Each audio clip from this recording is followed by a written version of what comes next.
Shema Yasha'Allah Ahaya Allahayanawa Ahaya Akkad. Shema Yasha'Allah Ahaya Allahayanawa Ahaya Akkad. Hear, O Israel, the Lord our God is one. Hear, O Israel, the Lord our God is one God. Ahaya.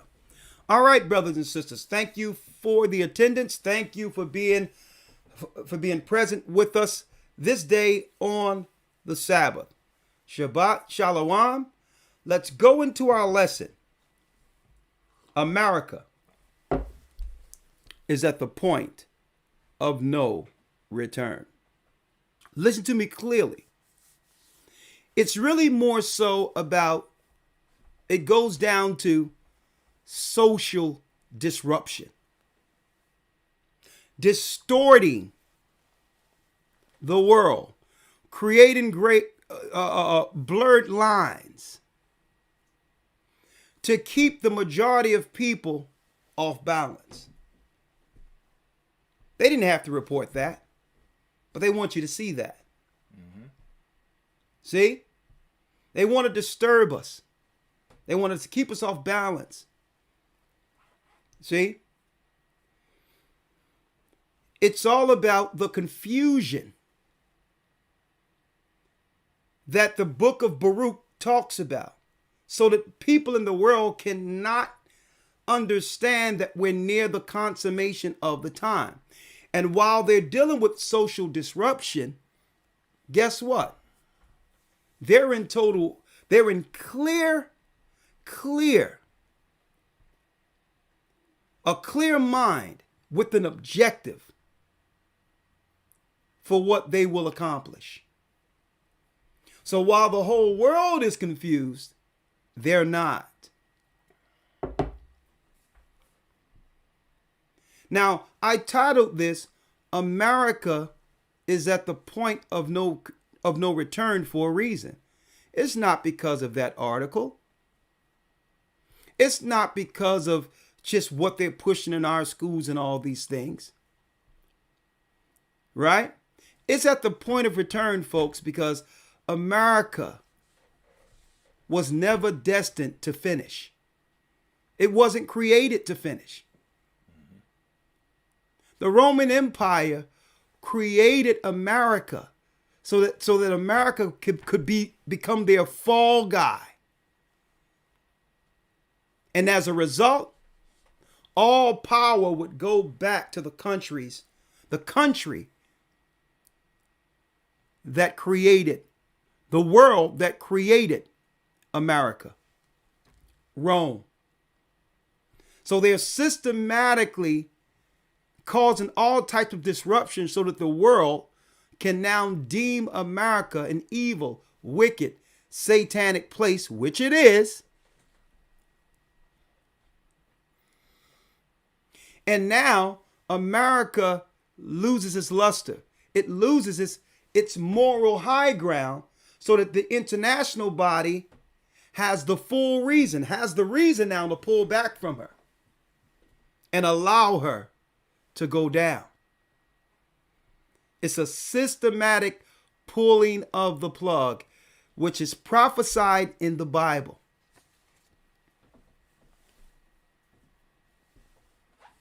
Now, why are they pulling the plug?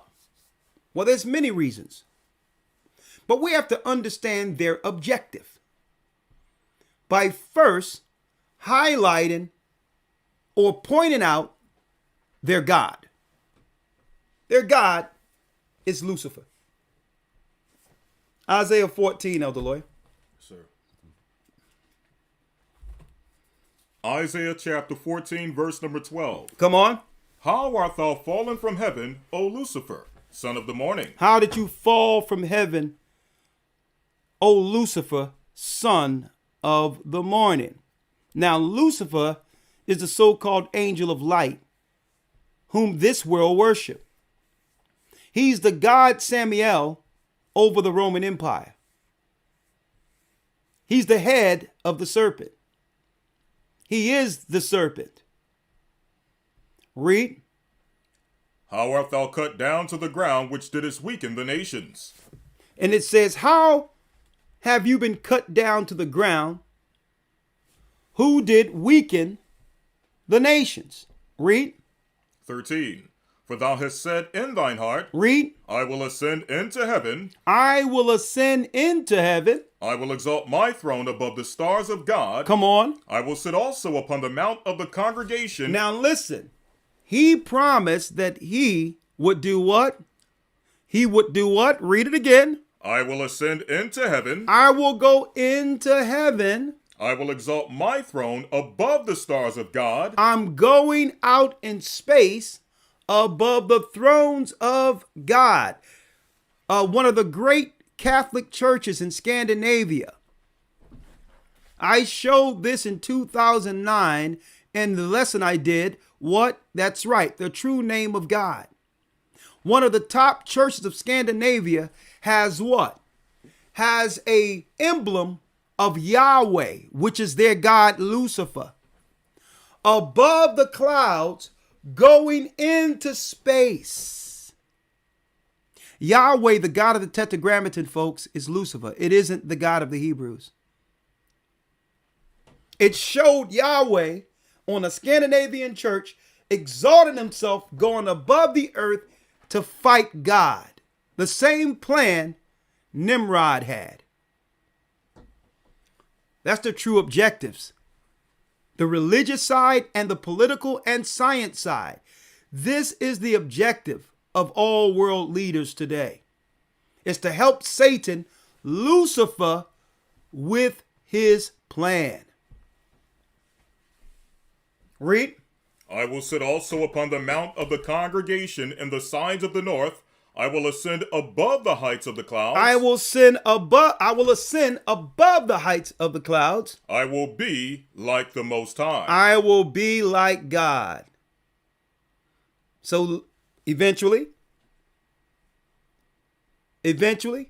Lucifer was hurled to this plane. He planted the evil tree of good and evil to deceive man so that he could trick man into serving him. And through these children that would come out of Adam, he could accomplish this feat. Now, who would help? What people would help Lucifer according to prophecy? Let's go now to the book of Obadiah. What nation would accomplish this, or what nation would serve Lucifer to help in this endeavor? Read.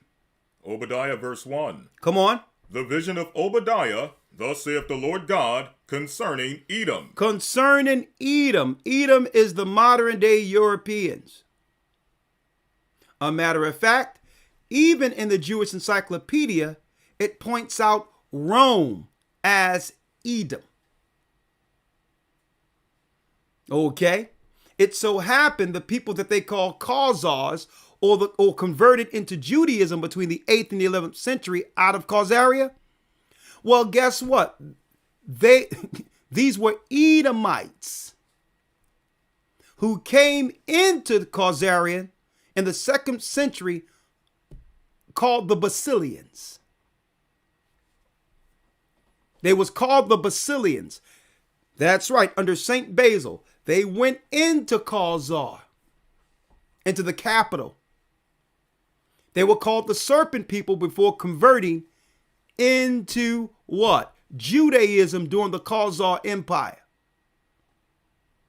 So the same people in the encyclopedia who are calling the Romans Edom are Edom also. They're Esau too. We have tracked them. We've tracked all of their steps in the earth, how they were trying to convert to the other side so that they can play on both sides of the fence. The Khazarians aren't from Japheth. The Basilians came into the 2nd century into Khazar, and they became the Khazarians and worked their way to the height of the Khazarian Empire and began to do what? Control the political construct there. So even the Khazars are Esau. See? Read on. The vision of Obadiah, thus saith the Lord God, concerning Edom. Concerning Edom. We have heard a rumor from the Lord, and an ambassador is sent among the heathen. Arise ye, let us rise up against her in battle. And that ambassador eventually will be Iran. Why? Because Iran is the only country as of yet who would resist turning over their people to the order. They're the only nation who haven't turned over their people yet. That's right. They are a proud country that prophetically the Most High have in place to war. Now, I'm not for Iran. They're going to do what they do. But eventually, in this next war, Iran going to have to capitulate also. I'm going to show you. Iran is only going to be used to take out America. Okay? Read. Verse 2. Behold, I have made thee small among the heathen, thou art greatly despised. So out of all races, they're smaller than other people. But what they do is they assimilate themselves amongst all races, divide the people politically so that they can be the majority in Western countries. See, this is why they make groups of people, because they don't group their people out strictly on their sexuality and all that. They're the majority. Based on what? The dividing and conquering of the people. And splitting people into groups. Like, for instance, in America right now, we have all 12 tribes here. If you were to put us together and don't divide us between Puerto Rican, North American Indian, Mexican, Black, Jamaican, Haitian, if we weren't divided on those lines, we would outnumber any people, any place. See? But it says that they are small amongst the heathen. So politically, they made it so that they can become the majority through the war tactic, divide and conquer. Read. Verse number 3. The pride of thine heart have deceived thee, thou that dwellest in the clefts of the rock, whose habitation is high, that saith in his heart, who shall bring me down to the ground? Saying in his heart, who shall bring me down to the ground? We have all power. Look at our military. Look at our psychological programs, our science. And look at the state we've placed the children of Israel in. Who can oppose us? If we can do this against the children of Israel, what nation can oppose us? We have tamed the lion. Right? But God told Esau in this prophecy through Obadiah, your pride have deceived you. I allowed you to do this. This is what our God is saying, so that you'll understand how powerful the true God is. And as a result, you will eventually see how powerful the children of Israel are. Because he has a remnant of Israel in this earth today. That's right. Who ain't, guess what? They're not jokes. He have a remnant in this earth that will be realized in this earth who are not jokes. And I'm talking on the spiritual level. See? Esau, pride have deceived him. Read. Verse 4. Though thou exalt thyself as the eagle. Though thou exalt thyself as the eagle. And though thou set thy nest among the stars. NASA. Read. Thence will I bring thee down, saith the Lord. That's when I'm coming to smash y'all. That's when I'm coming. When you achieve what Lucifer promised and begin to come out in space, I'm coming. So now we know Lucifer is the true God of this world. over all of the religions, including Christianity, Islam, and all these others. And we also know the people in the earth who were made to serve Lucifer and help him accomplish getting out there. Esau, the Roman Empire, the Bible. Is it hard to understand?